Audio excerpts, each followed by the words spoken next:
بسم اللہ الرحمن الرحیم۔ السلام علیکم مائی یوٹیوب فیملی، میں ڈاکٹر عظمیٰ شفاعت۔ تو آج میں پھر ایک بار ایک نئے ویڈیو کے ساتھ آپ لوگوں کے سامنے حاضر ہوں، جس کا موضوع ہے God is all living. Part 2 ہے، پارٹ 1 میں نے بنایا ہے، یہ پارٹ 2 ہے۔ تو پھر امید کرتے ہیں ویڈیو آپ لوگوں کو پسند آئے گی، تو لاسٹ تک ویڈیو میں بنے رہیں۔ تو پھر چلتے ہیں، دین کی باتیں ساتھ میں سیکھتے ہیں۔ ہمیں تو بتایا گیا تھا اللہ تعالیٰ رحمت ہی رحمت ہے۔ قرآن تو یہ بتا رہا ہے کہ اللہ رحمت اس کے لیے جو باغی نہ ہو، یا اگر بغاوت کر بیٹھے تو فوراً رجوع لائے تو اللہ اسے معاف کر دے گا۔ قرآن میں یہ کہیں نہیں ہے کہ کام چک کے رکھو اللہ تعالیٰ معاف کر دے گا۔ توبہ کی جتنی آیات ہیں، میں نے توبہ کے اوپر کئی ایک ویڈیوز ریکارڈ کروائی ہیں، ان میں کراس ریفرنس کے طور پہ میں نے کافی آیات کور کی، سورۃ النساء میں بھی، سورۃ النحل کے اندر بھی۔ سورۃ النحل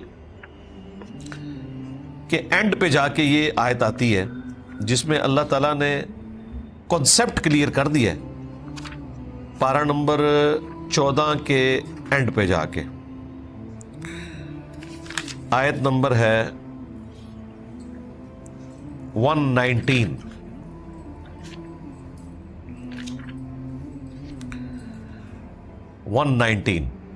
ثم ان ربک للذین عملوا السوء بجہالہ، پھر اس کے بعد بے شک تمہارا رب ان لوگوں کے حق میں جو جہالت میں بھول چوک کر کوئی گناہ کر بیٹھے، ثم تابوا من بعد ذلک، اس کے فوراً بعد توبہ کر لیں، اور صرف توبہ نہیں، وَأَصْلَحُوا، اور اپنی اصلاح کر لیں۔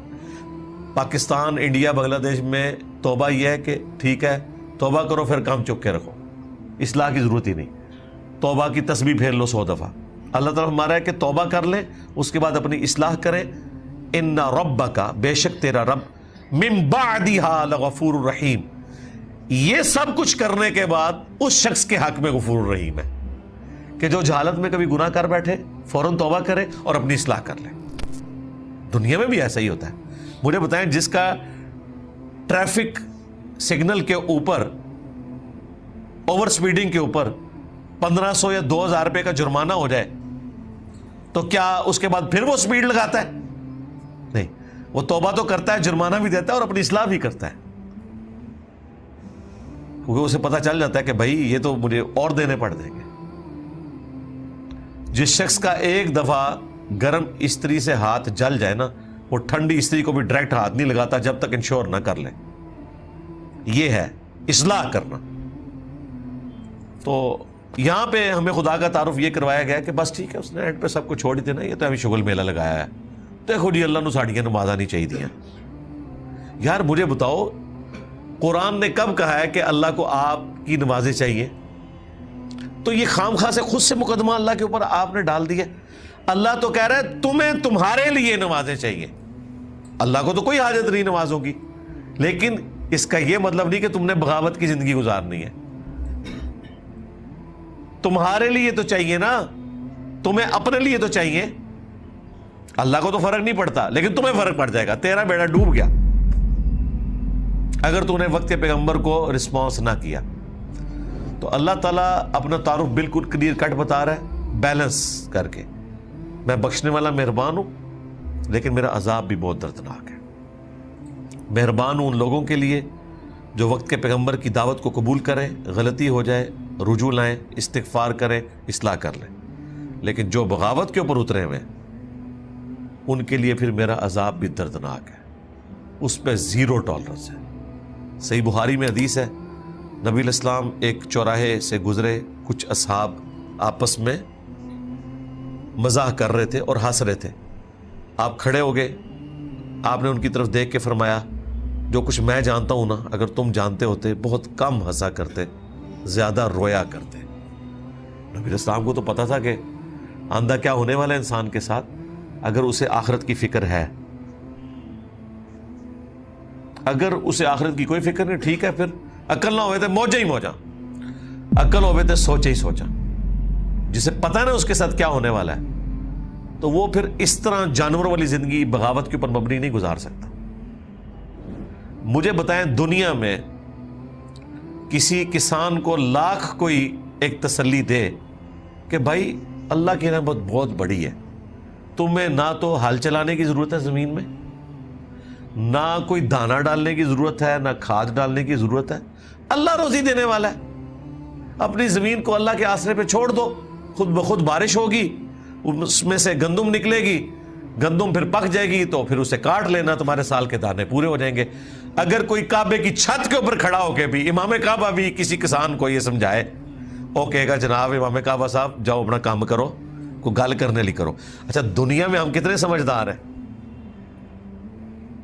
کسی شخص کا مرتبہ، کسی شخص کا رعب ہمیں کبھی اس بات پہ قائل نہیں کرے گا کہ ایسا ہوتا ہے، کیونکہ ہمیں پتہ ہے بھی میری دنیا کا نقصان ہو رہا ہے، اور جہاں آخرت کا نقصان ہو رہا ہے وہاں بھلے آپ کو ہزاروں لوگ بتائیں کہ بھائی اس طرح نہیں ہے، اللہ تعالیٰ نے پکڑ لینا ہے، وہاں کہیں کہ جی وہ جی میرا اور اللہ کا معاملہ ہے، تو اپنی قبر ہی جانا ہے، میں اپنی قبر ہی جانا ہے۔ یہ سوال کا جواب دے رہے ہوتے ہیں۔ اس کا مطلب آپ کو پتہ ہے کتنا خطرناک ہے؟ جو شخص آپ کو آ کے آپ کی آخرت کی فکر دلاتا ہے نا، وہ اللہ کا نمائندہ بن کے آیا ہے، وہ اس کے پیغمبر کا ڈاکیا بن کے آیا ہے۔ یہ جب آپ کسی انسان کو کہتے ہیں نا کہ جا تو اپنا کام کر، تو نے اپنی قبر میں جانا ہے، میں نے اپنی قبر میں، گویا آپ یہ پیغمبر کو میسج دے رہے ہوتے ہیں کہ آپ کے نمائندے کی مجھے کوئی ضرورت نہیں ہے۔ یہی وہ لوگ ہیں جو رسول اللہ کے زمانے میں ہوتے ہیں نا تو انہوں نے ابو جہل بننا تھا، کیونکہ کوئی شخص اپنے مفاد کی خاطر تو آپ کے پاس نہیں آیا۔ اگر وہ آپ کو کہتا ہے کہ یار 5 وقت کی نماز پڑھو، حلال اور حرام رزق میں فرق کرو، پکڑے جاؤ گے اگر رزق حرام کمایا، نہ تمہاری نمازیں کام آئیں گی، نہ تمہارا کوئی حج کام آئے گا، نہ کوئی اور نیکی کام آئے گی۔ اور اسی طریقے سے اگر تم نے حقوق العباد تو پورے کیے بیوی بچوں کے، ماں باپ کے، لیکن اللہ کا حق پورا نہ کیا تو پیغمبر بھی تمہیں نہیں چھڑوا سکتے۔ بالکل یہ کلیئر کٹ ہے۔ وَأَقِيمُوا الصَّلَاةَ وَلَا تَكُونُوا مِنَ الْمُشْرِكِينَ، دیکھنا نماز کو قائم رکھنا، مشرک نہ ہو جانا۔ قرآن کی آیت ہے اور صحیح مسلم میں حدیث ہے 246، بندے کے کفر اور ایمان، شرک اور اسلام کے درمیان فرق کی نماز ہے۔ یعنی پاکستان کے شناختی کارڈ میں تو بے نمازی مسلمان ہو سکتا ہے، اللہ کے ہاں وہ مسلمان ہی نہیں ہے۔ جب مسلمان ہی نہیں ہے تو کون سی شفاعت اور کون سی رحمت؟ کیونکہ بیسک آپ کے پاس شناختی کارڈ ہی نہیں ہے، نیشنلٹی نہیں ہے۔ آگے آپ پاکستان میں اگر آپ کا شناختی کارڈ نہیں، آپ کسی بینک میں اکاؤنٹ نہیں کھول سکتے، آپ کوئی ایکٹیویٹی پرفارم ہی نہیں کر سکتے۔ اب تو ہر چیز آپ کے شناختی کارڈ کے اس نمبر پہ آ گئی ہے۔ تو اسلام کا شناختی کارڈ ہی اگر ختم ہو گیا، کسی شخص نے خدا کو نان سیریس دیا، تو آگے اس نے کیا کرنا ہے؟ نبی علیہ السلام نے فرمایا اسلام کی بنیاد ہی 5 چیزوں کے اوپر ہے۔ اللہ اور اس کے رسول کی شہادت دینا پہلے نمبر پہ، دوسرے نمبر پہ 5 وقت کی نماز کو قائم کرنا، پھر زکوٰۃ دینا، اور پھر حج کرنا اگر استطاعت ہو، اور 5ویں نمبر پہ رمضان شریف کے روزے رکھنا۔ اس کے بغیر تو اسلام ہے ہی نہیں۔ عمارت ہی یعنی بنیاد جب اس کے اوپر ہے، جب بنیاد ہی نہیں ہے تو عمارت نیچے آ جائے گی۔ یہاں لوگ کہتے ہیں خیر ہے اللہ نے آخر میں بخش ہی دینا ہے، ایک پھیرا ہی لگے گا جی، توبہ توبہ توبہ۔ سورۃ الفرقان میں اللہ تعالیٰ نے فرمایا کہ جہنم ایک لمحے کے لیے بھی بری جگہ ہے اور ہمیشہ رہنے کے لیے بھی بری جگہ ہے۔ ہاں جہنم تو بہت بڑی چیز ہے، وَلِعَوْذُ بِاللَّهِ تَعَالَى اللہم اجرنا من النار۔ بخاری مسلم میں حدیث ہے کہ جہنم کی آگ دنیا سے 70 گنا تیز ہے۔ دنیا میں کوئی شخص موم بتی کے فلیم کے اوپر 1 منٹ کے لیے اپنا ہاتھ نہیں رکھ سکتا ایسے، اور یہ شخص کہہ رہا ہے جی ایک پھیرا لگے گا۔ اور یار جو موم بتی کے اوپر ہاتھ نہ رکھ سکے اس کا اتنی دیدہ دلیری کے ساتھ کہنا ایک پھیرا لگے گا، ایک پھیرے والی تو بات ہی نہیں ہے بھائی۔ جب تک سارے گناہوں کا عذاب نہیں کوئی بھگتے گا وہ کبھی بھی جہنم سے نہیں نکالا جائے گا۔ نبی علیہ السلام کی بھی جو شفاعت ہے وہ کنسیشن ہوگی، یعنی کسی نے 10,000 سال رہنا ہے تو چلو 1,000 سال اس کا معاف ہو جائے گا، بچنا کسی نے نہیں ہے، سیدھی سی بات ہے۔ تو یہ بالکل واضح آیات ہیں، اور نبی علیہ السلام کو کہا جا رہا ہے نبی، خبر دے دو۔ نبی بھی ہوتا ہے جو خبر دینے والا ہوتا ہے، عبادی میرے بندوں کو، انی انا الغفور الرحیم، کہ بے شک میں بہت بخشنے والا مہربان ہوں، لیکن وَأَنَّ عَذَابِي هُوَ الْعَذَابُ الْأَلِيمُ، اور بے شک جو میرا عذاب ہے وہ بھی انتہائی دردناک ہے۔ اللہم انا نعوذ بک من عذاب جہنم ومن عذاب القبر ومن فتنة المحیا والممات۔ ماشاءاللہ بہت ہی خوبصورت بیان تھا مرزا صاحب کا، بہت ہی اچھا بتایا۔ پارٹ 1 تو ہم لوگوں نے دیکھا ہی، پارٹ 2 ہے یہ کہ God is all living. God کیا، اللہ ہم لوگ سبھی سے پیار کرتے ہیں، ہم سب کو پیار کرتے ہیں۔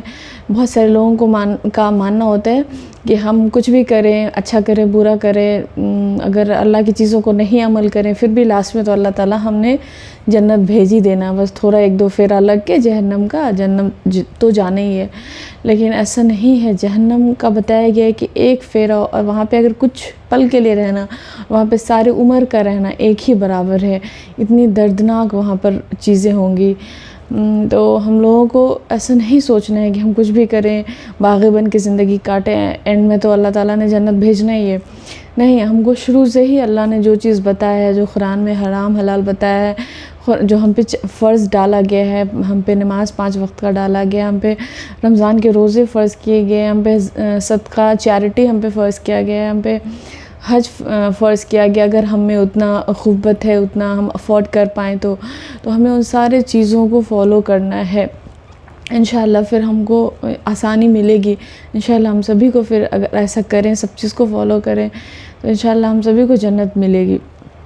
تو امید کرتے ویڈیو آپ لوگوں کو پسند آئی ہوگی۔ اگر ویڈیو اچھی لگی ہے ہمارے چینل کو زیادہ سے زیادہ سبسکرائب کریں، ویڈیو کو شیئر کریں، لائک کریں، کمنٹ کریں، اور کمنٹ میں ضرور بتائیں کہ میں نیکسٹ ویڈیو کس ٹاپک پہ بناؤں۔ تو پھر جلدی ملتے ہیں نیکسٹ ویڈیو کے ساتھ، تب تک کے لیے اللہ حافظ۔